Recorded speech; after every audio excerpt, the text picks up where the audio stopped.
Hi, welcome. I'm Sheila Kamara Hay, and I'm happy to welcome you today to learn about how to prepare for an ecstatic birth. So I would love to have you start by taking a moment and really thinking about what comes to mind when you think of childbirth. Pull an image into your head. The first thing that comes into your head is fine. And as I talk, I want you to compare and contrast what's in your mind with what I'm about to say. So childbirth can be one of the most transformative, one of the most pleasurable experiences a woman can have in her life. Childbirth is a rite of passage, and like all rites of passages, it might not be easy, but it has a lot of potential to take you higher than you've ever been before. So if you're like most people, what was in your mind is very different from what I just said. And the reason for that is because that's not the sort of birth experience that is typical in our culture. It's not the sort of birth experience that most women receive in labor and delivery wards. So if you want to have an ecstatic birth experience, an experience where you're fully empowered, you're conscious, you're fully in your body, and you're tapping into pleasure to have the best birth experience you can possibly have, you need to prepare and you need to create that for yourself. So in a previous Entheos class, I talked a bit about how to change your paradigm of childbirth. If you haven't seen that class already, I highly encourage you to take a look, because that's sort of the precursor to this. That's more the abstract, the big ideas that need to shift in your understanding of birth in order for you to have an ecstatic birth experience. Now, once you're at the point where you say, yes, I want to have an ecstatic birth and I want to know how to prepare, this is the class for you. So today what I'm hoping to do is to give you some big ideas for preparation, as well as some really accessible, concrete tips for how to prepare to have that kind of birth experience. One of the things you're going to realize as I delve into my big ideas is that a lot of these big ideas are really big ideas for ecstatic living, for conscious living, and for empowered living. Because as they say in the birth world, how you live your life is intertwined with how you give birth. So if you're in a place where you're really unconscious or disempowered, chances are your birth will have those same qualities. But the more you can empower yourself, the more conscious you can be, the more you can educate yourself, and the more connected you are to your body and to your pleasure, the more you'll be able to pull those aspects into your childbirth experience, and the more you'll be able to tap into pleasure while giving birth. So let's get started. The very first big idea is I want you to consciously recreate your birthing culture.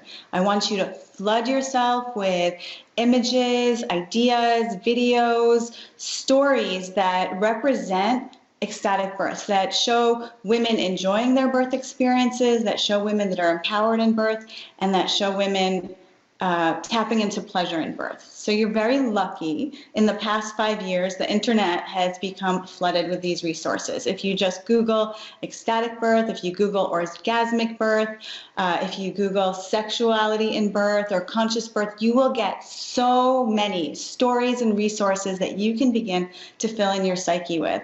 Now, why is this important? Well, for thousands and thousands of years, you've been told the story that says childbirth is actually supposed to hurt. It's your punishment for Eve taking a bite of the apple in the Garden of Eden.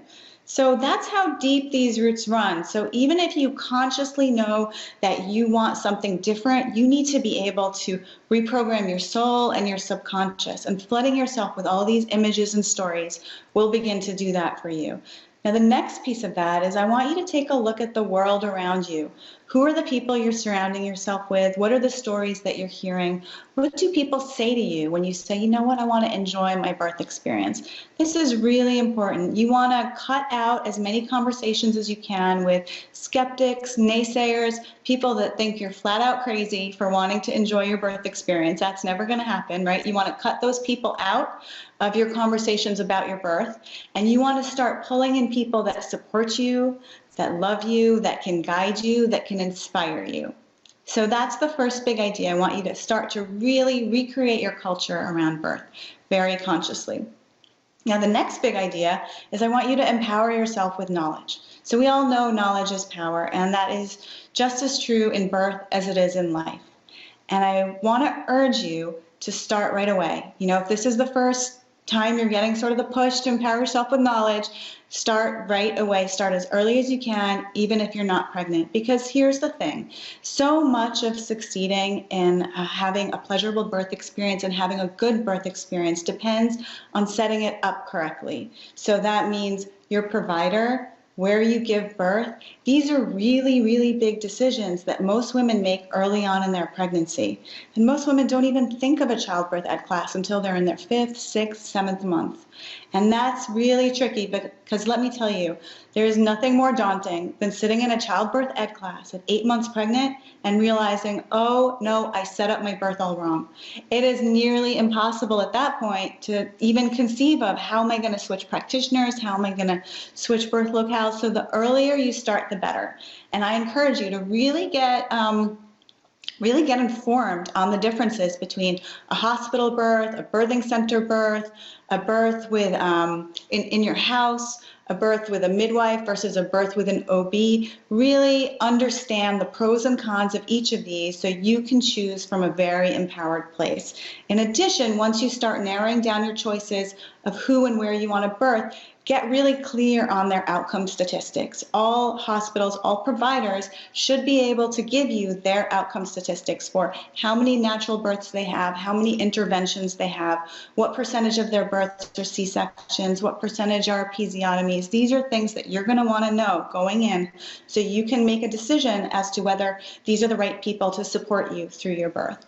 And then all this knowledge about the birth process and the biology of birth will also support you in the birthing room because, as in life, in birth, stuff comes up. There may be a point where you need to make a decision. And if you have that knowledge, you're empowered to make the best decision you can make. If you don't have that knowledge, you're going to be relying on the people around you who can definitely guide you, but there's more of a chance of walking away feeling a little victimized, like that wasn't really what I wanted, or if I had known differently, I would have done X, Y, and Z. So it's really important to have as much knowledge as you possibly can going into your birth. Next big idea, I want you to plan your birth like you would plan your wedding. Right? So most people will plan their wedding for absolute delight and pleasure. They will pick the best of what's available to them. They will do their homework. They will, try 5 different caterers to find out who has the best food. That's how I want you to plan your birth. You would not go to the local catering hall down the street and hope for the best for your wedding. Don't do that for your birth. So many women do that for their births. You want to really know your options and pick the best ones and really think about your pleasure when you're doing that. So when you're giving birth to a new being. Life is coming through you. This is a really sacred moment, as sacred as your wedding, if not more so. I want you to feel when you're entering your birth like a goddess entering a temple. So how do you create this for yourself? You start to think about all of your senses. Think about, well, what do I want to see when I'm giving birth? What do I want to hear? What do I want to feel in my birth? These are all really important questions. And yes, it might be trickier to bring a lot of these elements into a hospital, but it's not impossible. You can do it. I've known women who brought images to put on all 4 walls around them. So anywhere they looked up during their birth, there was something to inspire them, to thrill them. You can think about your taste buds. Some hospitals won't let you eat or drink anything. They'll only allow you to have ice chips. Well, you can bring your own ice chips. Make something really delicious and decadent out of pomegranate juice or something like that to fuel you and inspire you. So I want you to get a sense of no detail is too small. And just like for your wedding, you would micromanage every little detail to thrill you and take you higher. I want you to do the same thing for your wedding. And that includes preparing yourself. Right? So a lot of brides will go to the gym for months ahead of their wedding because they want to look their best. They want to feel their best. Your birth is no different. In fact, it's even more important that you feel your best because birth is a physical feat. You're going to be called upon for all your body, mind, and soul capabilities to be really strong, really out there. So you want to do whatever it takes to make you feel healthy, to make you feel strong on a physical level, because you're going to need all of that when you go to give birth. Then if you want to take it to a whole other level, you can add an element of turn on.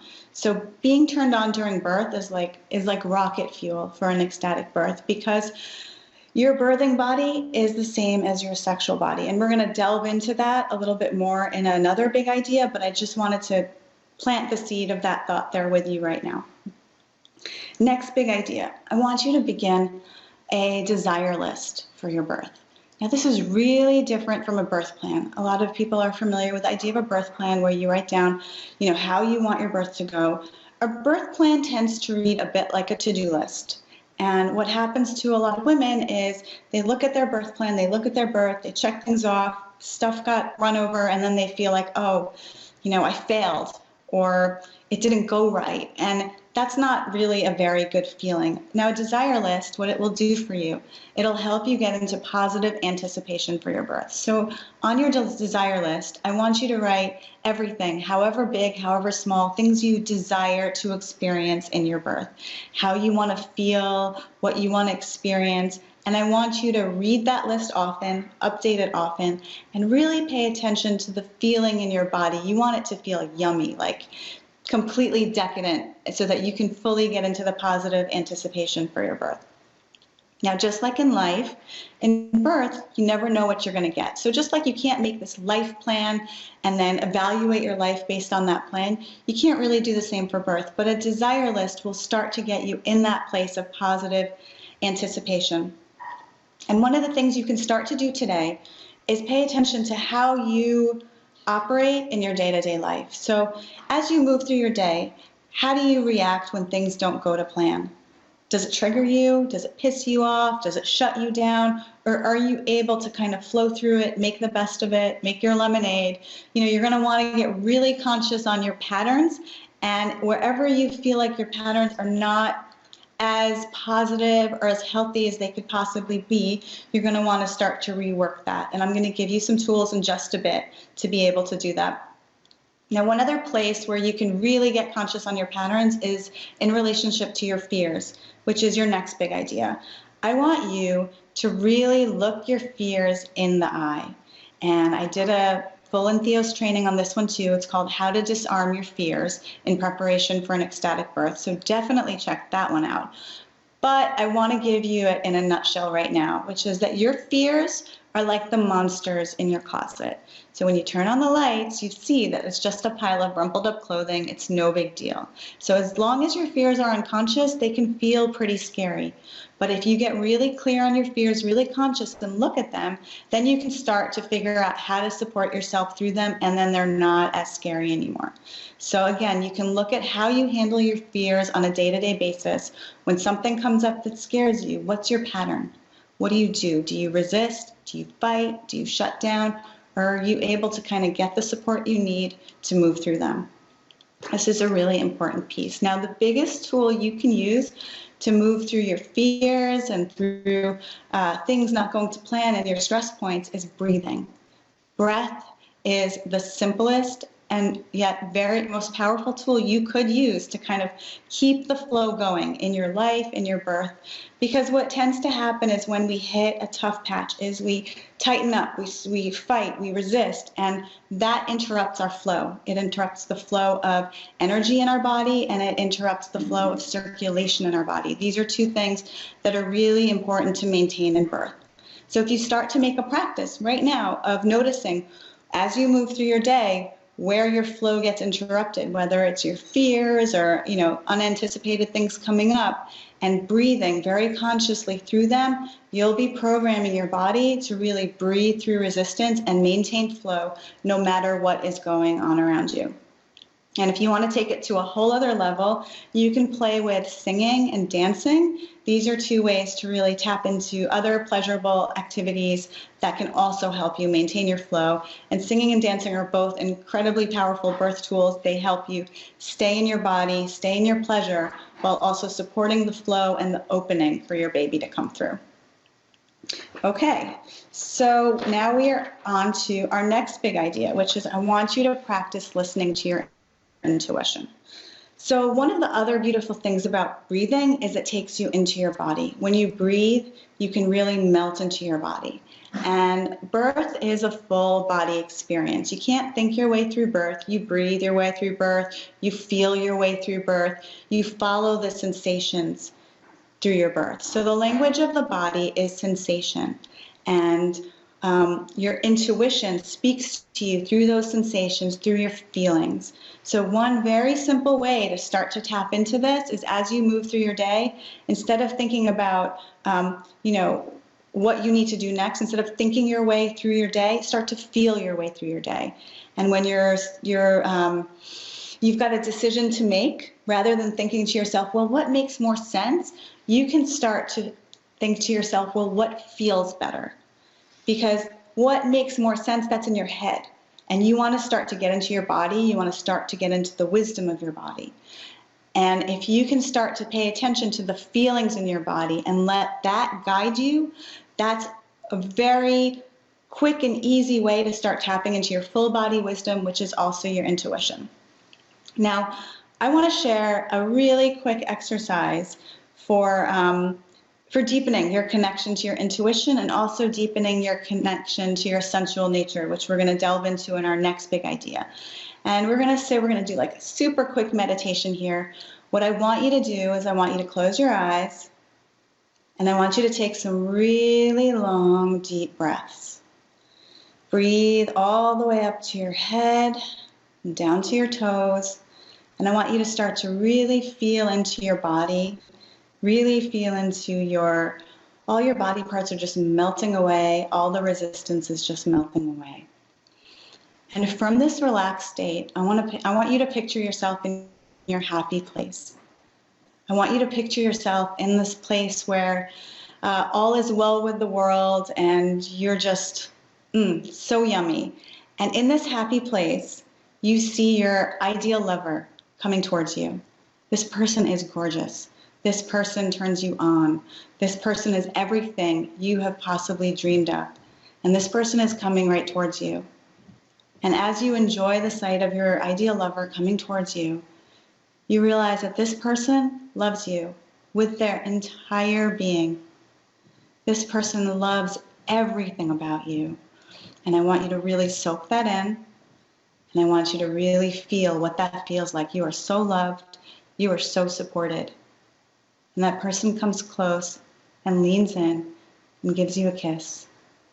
And I want you to feel that kiss from your lips all the way down to your pleasure centers. And from this place, I want you to look into your lover's eyes and I want you to ask, what do I need to do today? And really take in that message, whatever it is. Okay, you can open your eyes now. So whatever that message was, you do that. And you can do that every day. You can do that throughout your day. And this is a really simple way to tap into your body and your turn on and all the sensations in your body to guide you through to what is right for you, because you're going to be faced with a lot of decisions, both in preparing for your birth. You're going to be faced with a lot of decisions as a mother. And, we're very lucky. We live in a world with a lot of choices and a lot of good choices. And the tricky thing is knowing what's right for you. There are no right answers, but you need to know what's right for you. And this simple exercise will help you tap into that. And as you noticed, there was a sensual element to this exercise too, because your sensual nature, you have there's a lot of information in your turn on too. And I want to talk for a minute about our next big idea, which is connecting with your sensuality really supports you in preparing for an ecstatic birth. Now, the reason for that is you're birthing with your sexual body. And much like in sex, the same conditions that would make for optimal pleasure in birthing. And that is your sensuality, your ability to feel pleasure as you're going through the experience. Now, your sensuality enables you to have more flow, more pleasure, and also it enables all of your tissues in your pelvic area to get engorged, which makes them really elastic. So that supports your opening with ease and also with pleasure while you're giving birth. So your sensual nature, I have also an Entheos class on that, specifically on that, because this is a really big piece in preparing for an ecstatic birth. Your body is infinitely trainable. And the more you're able to tap into your pleasure, the more you're able to feel pleasure in your body, the more you'll be able to call into that during birth. All right, so we're going to move on to our 9th big idea, which is I want you to gather support. As I said early on, what you're trying to create in creating an ecstatic birth experience is you want to create something that's different from what society is serving up out there. So in order to do that, you're going to want to gather as much support around you as you possibly can. Now, there's this idea that, if you're strong, you can do everything on your own. Well, that is really a big fallacy. What getting support does for you is it makes you stronger than you can possibly be on your own. There's a moment in every birth called the transition.